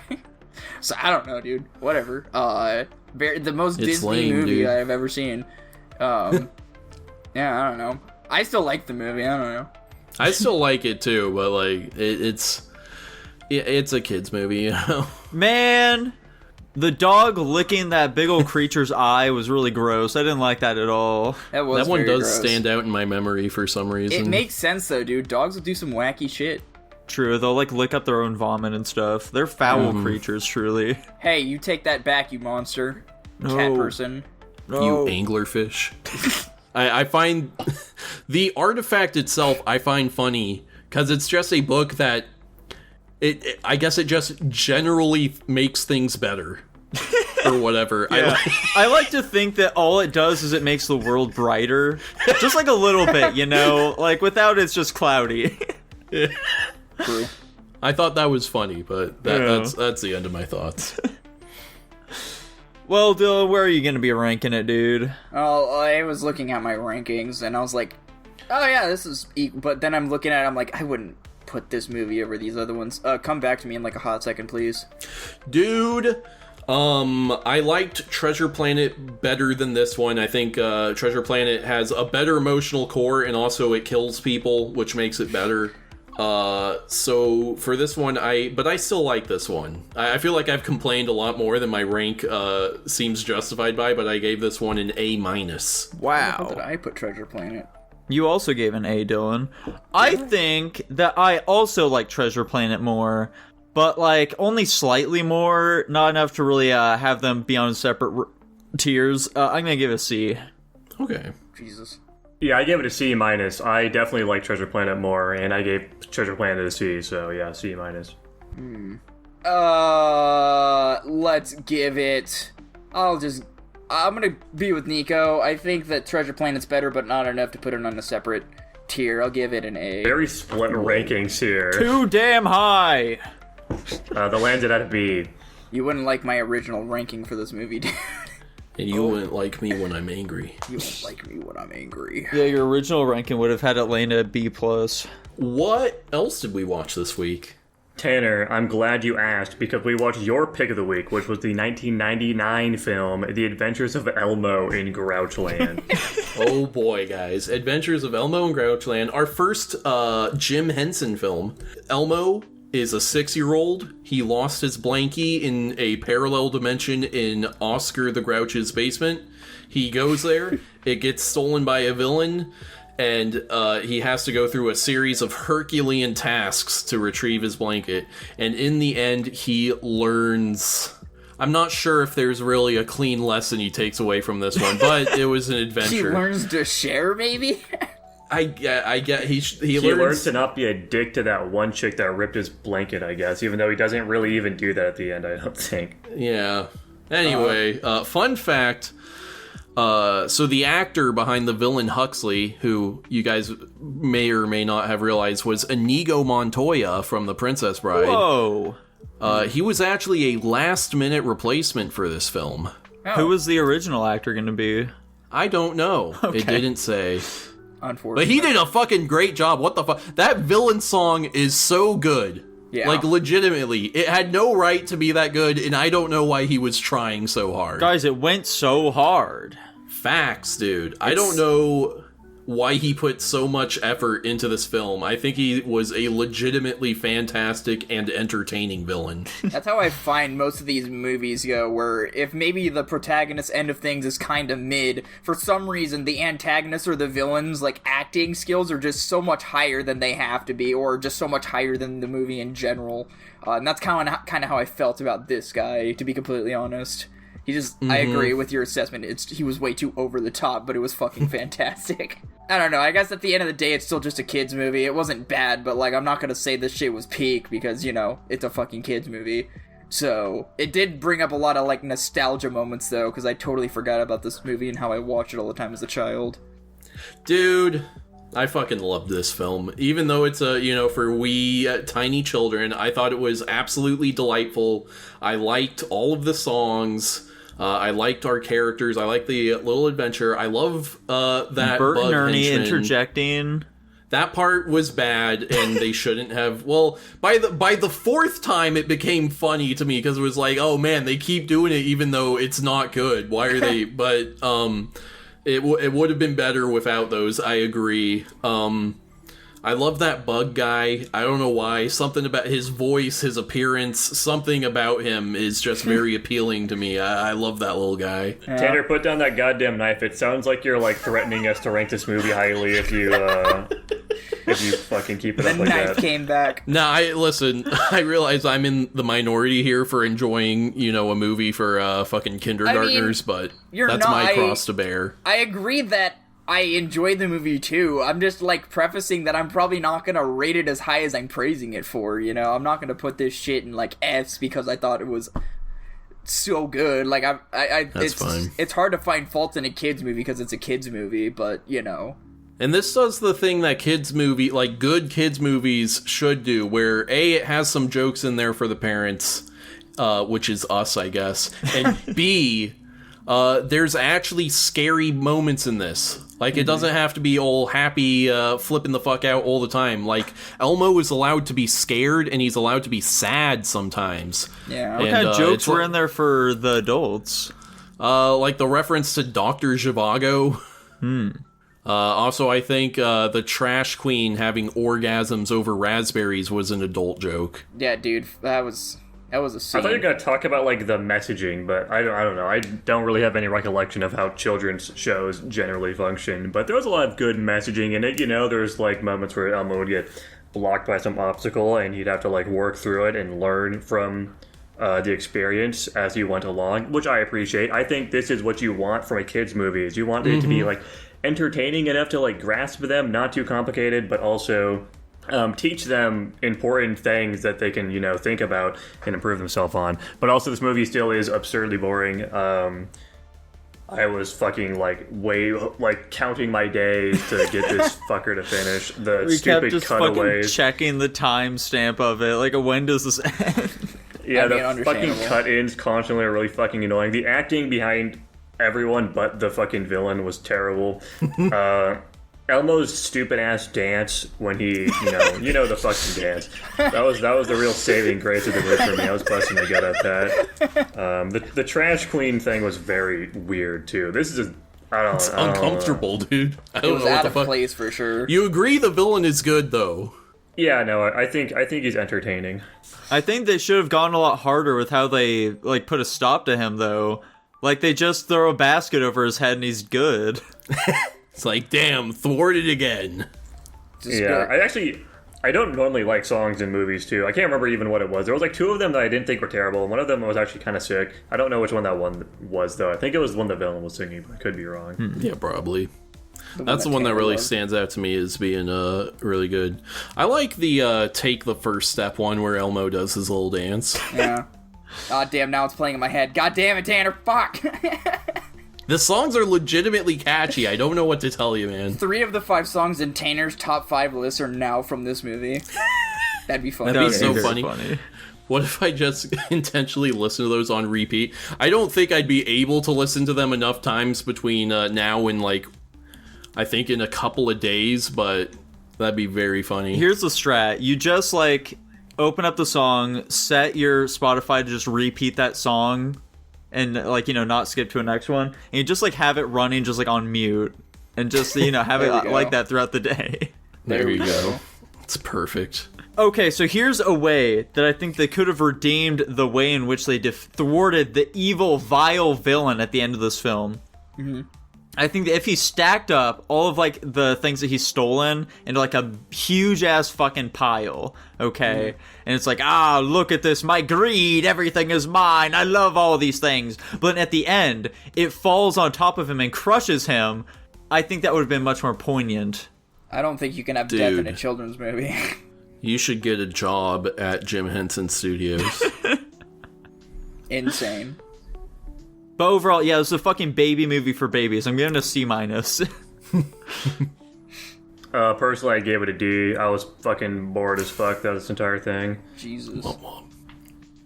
Dylan? Oh damn, I guess I'm going next. I thought it was fine. I'm hoping at this point Tanner's rating is higher than mine. Dylan is so scared. He's gonna give it like an A or something, and No. then Tanner's gonna give it like a B minus, and he's gonna be like, shit, I'm a fucking retard. I should have waited till be the last person. No, like I said, it's hard and harsh to criticize a kids movie. I gave it a B plus. Whoa. Guys, I'm not fucking joking with this one. These are my actual thoughts. This is not a bit. I gave it an S minus. Oh my Holy God. shit! Dude, you're gonna love having kids and watching this shit with them. That's gonna be awesome. You know what, yeah, maybe that's just it. I'm already so dad-pilled that Holy I shit. just love children's And movies. your body yearns to have the children, and you're already watching their media. Oh, man. We need to find a rank that we can point to on each of our tier lists where we can just point to it and say, yeah, this is why you should easily be able to disregard this person's opinions. I think we've just Yeah. found it for Tanner. I think that's literally the entirety of my tier list, though. True. Every pick. Beast. That lands at a B minus overall. B minus. Fair enough. It's slightly worse than Sinbad. What else do we... Nico's pick of the week. which was, of course, the 2014 film Edge of Tomorrow, is now going to be lovingly described by the number one hater of the film himself, Nico. That's right, folks. So this film stars Tom Cruise, who is a news reporter going to a small town to document the town's Groundhog Day traditions. However, when aliens invade, it's up to him to stop them, as he lives, dies, and repeats, just blasting aliens the same day over and over again. Fun fact, Emily Blunt started crying after she put on the 85-pound exosuit, thinking she couldn't do the action scenes. And then Tom Cruise said to her, "Come on, stop being such a pussy, okay?" What the fuck? Damn. That's pretty fun. That's it, huh? My goat. Very fun. Dude, I think this one's a really solid movie. You know, it's got good action. I think it has a pretty compelling character arc for our main boy here. There were tons of nitpicks I was making throughout the movie. Oh, Because you were fucking bitching and moaning about how do they know that she lost the thing? Oh, I guess they can just, sense it? That's dumb. That is dumb. That's that is something that they never satisfactorily answer. But by the end of the movie, I'm able to move past it, and it doesn't really affect my opinion of the film that much. And some amount of that stuff is just always gonna happen in a time travel movie. I disagree, Tanner. I think it's very easy to assume, because they came to the logical conclusion that whenever the person with the power dies, the day gets reset. And in Tom Cruise's many experiences of these day-to-day events, he describes how she dies, but the day doesn't reset. So therefore, she doesn't have the power. But, That doesn't make any sense. How did she know that prior to him doing that shit? It's just That's fair. I mean, I guess it's like when he said towards the end of the movie when he was getting the blood transfusion in the fucking field hospital. I guess it's just a feel, you could just feel it not there. Yeah, and I'm saying the feeling thing is stupid, okay? Congratulations reiterating my point. I don't think it's that dumb. I think it's a fine explanation. Yeah, what are you gonna do, fucking cap the character, be like, oh, I guess they don't have the power. I'll talk about anymore. the better solution later. Okay. Oh, which, by the way, one thing I did find funny, during, one of those ways that he died, we, see, characters, reaction to it happening, which seems to imply that every time he dies, it's just creating an alternate timeline now. Yeah, exactly. I don't know if that's true. I mean, we can't really speculate on how time travel works and what they're expecting us to believe in this universe. You can absolutely speculate. If we're watching the stuff that happens after he dies, then clearly the timeline keeps going on regardless of him dying. I think they were just doing that to be funny. And unless they have a completely different time travel system than the book, but in my own narrative of this movie, I just imagine it's just a hard reset where everything gets reset back to zero. I like to think that there are now hundreds, if not thousands, of timelines where the woman is just fucking incarcerated because she killed him so many times. Yeah, I think the message that the movie was trying to get across as to how the power worked is not how that works, but I think it just could be it also wouldn't really make any sense for the fucking aliens to develop this in the first place. Why are they going to develop some technology or something that resets the day, but it's going to be on some fucking timeline that doesn't matter to the fuckers that developed it? Let's have something that makes a timeline in the future or on some other parallel timeline succeed, potentially. Who fucking cares? We're living in the now. That doesn't concern us unless they have some way of, cross-time travel communication or some shit, but we don't fucking know. Exactly. I mean, it's possible they don't know that's how it functions exactly. True.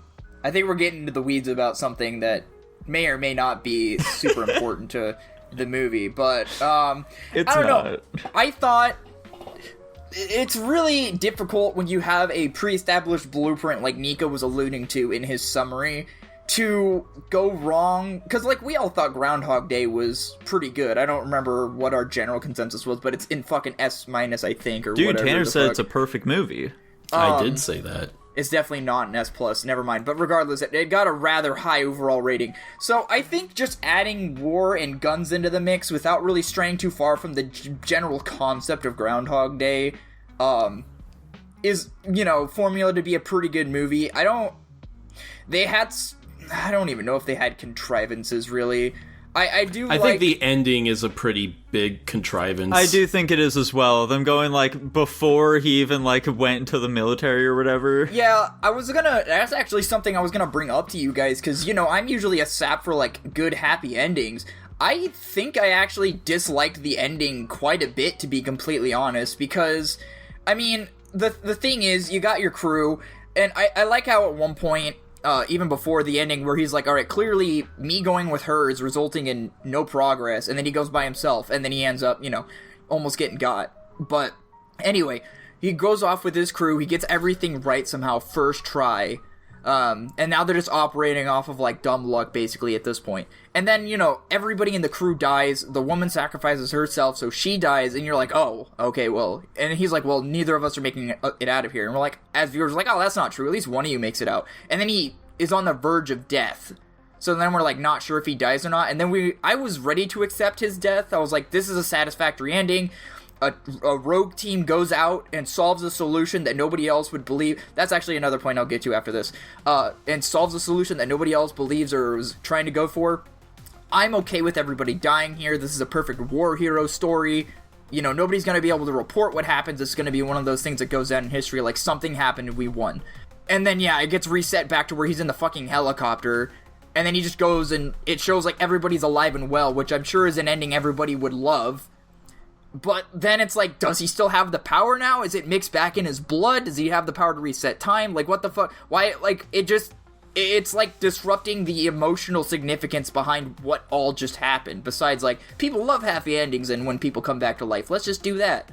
It undermines the general emotional and mental impact of everything that just happened.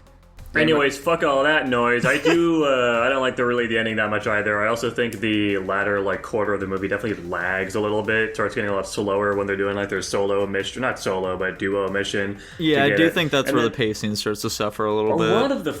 Yeah, I definitely felt like there was supposed to be a lot more tension after he loses his time resetting power too, but honestly, it just felt like he had such big plot armor that I didn't really feel like he was in much danger at all until, like, the very last moment when he, fucking dies. What you can hand wave him around like, oh yeah, he's not in any danger because he's the fucking super soldier now. He's lived a million days or something, and now he's like insanely trained or something. But yeah, there's a lot of variables infiltrating a fucking enemy stronghold. That's like their, what I'm fucking saying. I don't know. I think it was kind of dumb. I do like the idea behind this movie. I do like that they have I like the way they introduce the power. I think it makes sense. I'm kind of with Tanner. I don't really like how they explain it, like, going away, especially because I know of a way that it could be better, which Sam will, of course, describe later. But yeah, I think it's well done. I think the CG is cool. I think the alien designs are pretty fucking badass. I'm a big fan. Yeah, like, to some degree, I think that they are, like, maybe a bit generic, like, oh, it's a big CGI monster, but I think that they are distinctive enough to make them pretty sweet. Like, they do seem very strange and alien, whereas, like, a lot of times in these fucking movies, it's just like, oh, the aliens are just kind of people, but in this, they do seem, like, legitimately kind of fucking terrifying. It's like an amorphous mass of wires, basically. It's cool. They do those, like, really unique things. They're fucking, like, hiding in the sand, like, fucking, like, live booby traps. Yeah. They shoot big fucking, like, laser beams and shit. They do, like, the weird screeching bullshit. They're cool. It's interesting designs. I like things like that, where it's like, I don't know what the fuck this is, but it's scary. I think it's an entertaining movie. And before we get to Tanner's solution to this movie's problem, my only other grievance with this movie is, why is it so unbelievable? Like, in this context, in this setting, the human race is fighting an alien species that is advanced and just better in many ways, and then they're fighting a losing war. And so I don't know why, when it comes to alien technology, alien species, etc., why it's like these people discover something that they believe is true, and then we as the audience are, like, led to believe that the government thinks that these people are crazy and that they don't want to support their solution, and that they'll either lock them up and dissect them or fucking kill them or whatever. And so I'm just sitting here like, this, like, whole, these people won't believe us when we say we have the time traveling bullshit, which I guess time traveling is fine, whatever. But usually in these kinds of settings, or at least in some other movies, when people are like, hey, we found a weakness, we're not sure if it'll work, but like, this is what's going on. Usually, in plot context, they're like, oh, well, let's go ahead and give that a shot. We have nothing else to lose. But for some reason in this movie, it's like, oh, damn, you're fucking crazy. We're fighting aliens. We don't got time for your bullshit. You fucking lock them up, or whatever. I just thought that, premise was stupid as hell. In my personal opinion, you guys probably thought it was kind of whatever, but I was just like thinking it's like, you guys are fighting something you know nothing about, but you want to disregard people who specialize in studying them. Like, that just doesn't make sense to me. No, I think it's pretty believable that you wouldn't immediately believe someone who is claiming that they can time travel or whatever. When they go to such extents where it's like, oh yeah, Tom Cruise like obviously knows like fucking everything that's happening and everything about like this general's life, basically, and it's like, okay, well, you can explain this as wave it away as like parlor tricks or whatever, but I don't know, this seems pretty believable. Yeah, it's, I don't know, minor, I guess you could say minor grievance, but anyway, Tanner, what's your... That's one of those, like, there's just these little nitpicks here and there you can make if you want. Right. What I'm going to talk about real quick is I did end up reading the light novel that this movie was based on. All You Need Is Kill. I figured I'd just, go over some of the interesting ways this book or this movie deviates from the books, this, that, and the other. So the basic premise where it's like alien invasion and time resetting and a guy going through the time loop a bunch of times, all that basic stuff is obviously still the same. Other than that, it's like pretty radically different. A big difference is obviously in the book, the main character is Japanese, and in the movie, the war has been happening for 5 years, and they've like taken over Europe. In the book, the war has been going on for 20 years, and they had taken over like South America, Africa, and were like attacking Asia and North America. But then like recently, to the beginning of the book, the Full Metal Bitch had helped retake North America, South America, and Africa. And so like in the book, it's like this has been a very long going conflict, and we can eventually win. Like, there is hope for humanity winning. The main issue is that there is an alien attack on Japan that needs to be fended off. So they're worried about Japan specifically falling, instead of in the movie where it's more like, oh, the world will fucking fall to the aliens. Right. The main character, even aside from like the difference in nationality, is completely different. In the book, he's just like an enlisted soldier. This whole thing of him being like, oh, he's like a war photographer or whatever, and he doesn't want to fight, and then he gets conscripted or whatever. Like, none of that is in it at all. A lot of the things I, was talking about throughout the movie, like, it's all addressed in the book. Like, with the whole, like, oh, I just feel I don't have the power anymore. When we were watching, I specifically said, why don't they just make it so that there's a bunch of different creatures that cause resets, and once you successfully kill the one that you got the power from, then you don't have the power anymore. And that's exactly what it is in the book. Every X number of creatures is attached to one reset creature, or whatever the fuck it is. The way the aliens work is very different in the book. Like, they all look identical. There aren't like different ones really. It's just like instead of having that big like mother one or whatever the fuck they called it, they have a server one, which is the one that does the big reset. Then you have a couple of antenna ones, and then a couple of backup ones. And basically the way they did it is, you have to kill the antennas, then the backups, and then you can kill the server one, and then that is what like eliminates their ability to reset time. I also said, like, during the movie, are they ever gonna point out that these are obviously like some kind of alien weapon to like wipe out humanity so they can take over the planet? And they don't do that in the movie, but in the book they literally go, another alien species designed these things to terraform Earth and whatever. There's a couple chapters that are just the Full Metal Bitches, a whole background and whatever. She literally has Aaron Yeager's origin story, where she's she's from like small town Iowa or something, or Illinois or whatever, and then I think it's 3 mimics attack her small town and like wipe out everyone, and then she vows in her little heart that she will not rest until every mimic is dead, or whatever the fuck. Of course.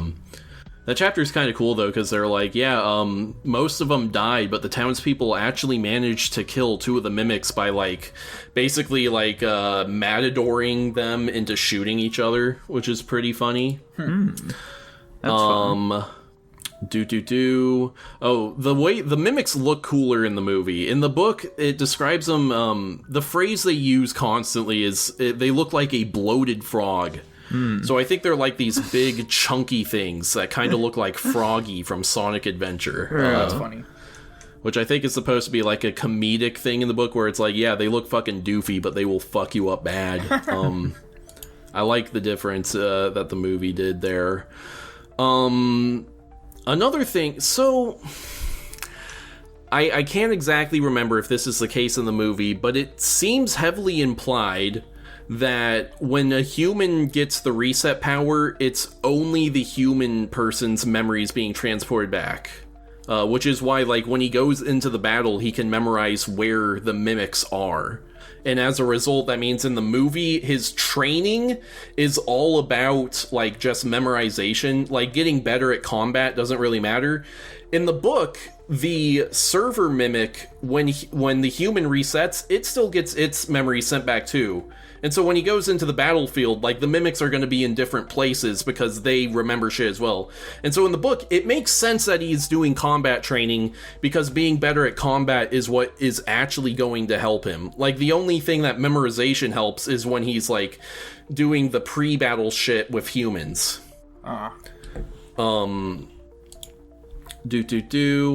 The ending is massively different. So, and I think... yeah, I actually vastly prefer the ending of the book. Basically what happens is, I think he does, I think it's like his 157th loop, and he meets Rita on the battlefield. She notices that he's, like, massively better at combat than someone who is, like, a first battle grunt should be, and she tells him, oh, meet me when you wake up. And then he realizes, oh, holy fuck, something is up. And so he meets her. I think they go into one battle together. They kill all the things, and then the server, and then it still resets anyway. So he meets her early for a second time, explains that, and then I don't think they do any resets together anymore. The rest of the story is just that one loop. So there is none of this stuff where, like, they're training him and he's getting shot in the head. I think he only kills himself on, like, the 4th loop to make sure that's what's going on. None of that stuff is in the movie, and that's something I like about the movie. I think that's fun. But what happens is he meets up with Rita that second time. He explains, hey, we killed all the things, and then it still reset me. And then she gives, like, a strange look or something. But, they're bonding, they're falling in love, whatever. They spend the day together, and then they wake up the morning of the battle in the base, and the mimics attack. It is a surprise attack by the mimics because they're still getting their memories back. And so the rest of the book is just this massive surprise mimic attack on the military base, and it's fucking sick, dude. It's so cool. And what turns out to be the twist is they kill all of this stuff except for the main server one, and then he's about to hit it, and then she kicks him away and starts coming at him, and they start fighting. And what he finally manages to get her to explain is that when a human forms the connection to the server thing, they become one of the antennas. And if you have a human antenna kill the server, that's cool. But if you have 2 human antennas, which she is still one from when from when she bonded with one earlier, they cannot both exist. And so one of them has to die before they can kill the server mimic and retake the base. And he comes out on top and blah blah blah. And that stuff doesn't get reset. He has to live with that shit. which I think is a much cooler ending. Yeah. Also, it's not a sword, it's a giant axe in the book, which doesn't matter, but... Also, the suits, obviously in the book, they're just Gundam suits. They're not these, like, exo suit things, you know? They look stupid. Dude, why do people get different models? That shit's stupid. Yeah, they're very silly, and also, like... in the book, they make you fast as well, which is obviously useful against a very fast enemy. They seem, and also a big difference with the mimics is they're like way tougher. Like they need like specialty like cannons and like really crazy weaponry to fight these things. Unlike in the movie where it's just like they're just using like normal ass guns against them. I guess so. That kind of stuff is too Japanese for American audiences, though. My guess is it's a budget thing. Like, they Also couldn't that. make Gundam suits, you know? Yeah. I mean, to be fair, you reminded me, that was, like, one of my things, is, like, surely these suits, besides maybe super strength or, like, having an arsenal on them, I don't think these suits really seem like they're benefiting the wearers No, all not that really. much. But I that was something I didn't necessarily care about. I kind of overlooked that very quickly, just because that didn't seem to play a huge role in the movie anyway, so... You know what, Jackson, earlier I said I like them both equally. Now that I've actually laid out all the differences, I actually do prefer the book. The ending specifically is, like, a billion times cooler. I honestly was shocked you didn't think that from the start. Huh. And speaking of thinking things from the start, Dylan, what are you ranking this film? Oh, that was a really weird segue into that. Yeah, I mean, regardless, I still thought this movie was very good. So, yeah, I gave it an S-. Whoa. Tanner, what about Almost you? as good as Elmo. Yeah. Oh, another complaint about this movie. Put some blood in it. What the fuck are we doing? I don't know. Is this rated G? Why is the violence so lame? Fuck this Anyway. movie. What year was it made? 2014? Yeah. I don't know. That was before they had blood physics. Tanner, what do you Yeah, rank exactly. it? Physics. I gave this one an A+. I do really like this one. I think it's a fun action film, and I like a lot of the bits they do with the time resetting, especially him getting his head blown off so much. That was funny. So just a woman shooting Tom Cruise is an endlessly hilarious concept. Yeah, I thought this was a solid one. I'm gonna give it an A-. There we go. Whoa.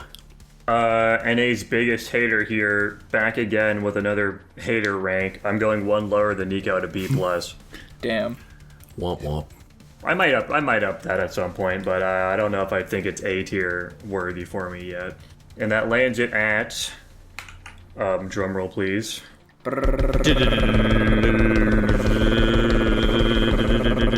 A. Whoa! Whoa! Been a while since we had a film in the A tier. We literally had one last week. Yeah. No more B+ pile, dude. No more B+ pile. Yeah, we narrowly dodged a B+ pick this week, thank the Lord. Speaking of B+ picks, though, guys, what are the two of you wacky little jesters going to be picking for next week? Harry Potter 4. Oh, okay, cool. Harry Potter and the Goblet of Fire? I don't fucking know. The fourth one, the one that we haven't watched Yeah, yet. the fourth one is Goblet of Fire. The one with the one with the bushes that eat people. The whole Yeah. reason I wanted to watch it in the first place. Have we the one seen we're 3 finally Harry Potter watching it. movies? Yeah. Yeah. Jesus. Dylan, Okay. pick the fifth one. I'm not gonna pick the 5th one. Holy cow. Oh, damn. Happy This is, Feet 2. I love this movie. Well, I don't know if I love this movie. This is a good movie, though. John Carter. John Yeah. Carter of Mars. Yes. And before you Interesting. ask... Before you ask, is this the old one or the new one, in case that is, in fact, a stipulation, I imagine it's the newer one. I don't know if there's an older one or not. I don't know either. I There we remember go. this movie being so whatever when I saw it. That I can't imagine it changed much. I never saw this one, but I heard it got shat on hard. This one's pretty silly, I would say. I think we've already said too much that will dampen Dylan's enjoyment of the film. Say la vie. Jackson, roll the Patreon. Yeah, speaking of silly movies, of course we have the silliest movie of all time, that being Dread Pirate 46's pick, Santa Claus with Muscles. And by Holy Santa Claus, I mean Santa with Muscles, the 1996 film. That Holy is shit, silly. Christmas is here early, boys! I called it, dude. If we only had waited a month, this would have been sick. All right. Yeah. If We should push this one back a week. Roll it again. Tell your bot. Well, how's it gonna get... I guess he can re-add it to the queue. We can just pick No, it we're next not. week. We're not doing that shit. Shut the fuck up. Damn it. Unfortunate. And someone who won't be shutting up is Tanner, is going to be telling us all about how you too can get your movie picked on the Patreon.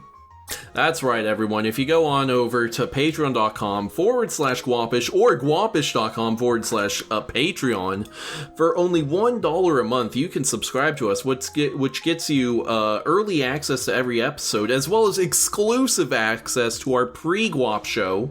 You also get access to our Discord channel, where you get 500 slime coin. You get to send in whatever topics you want, and you also get to send in movie requests, just like Lucas Ledette did this week. And finally, you get your name read out at the end of every episode, just like I'm about to do. Thank you very much to our patrons: GH, Slay by J, Blake, Netta Gant, I Love Lesbians, Top Ramen Man, Guapish, more like Dog Piss, Tutbot, Lucas Ledette, Hunter, and Jacob Edwards. Thank you very much. That's right, folks. Thank you very much for watching. As always, feel free to like, comment, subscribe, and we will be seeing you next time. Bye-bye! Bye. Bye.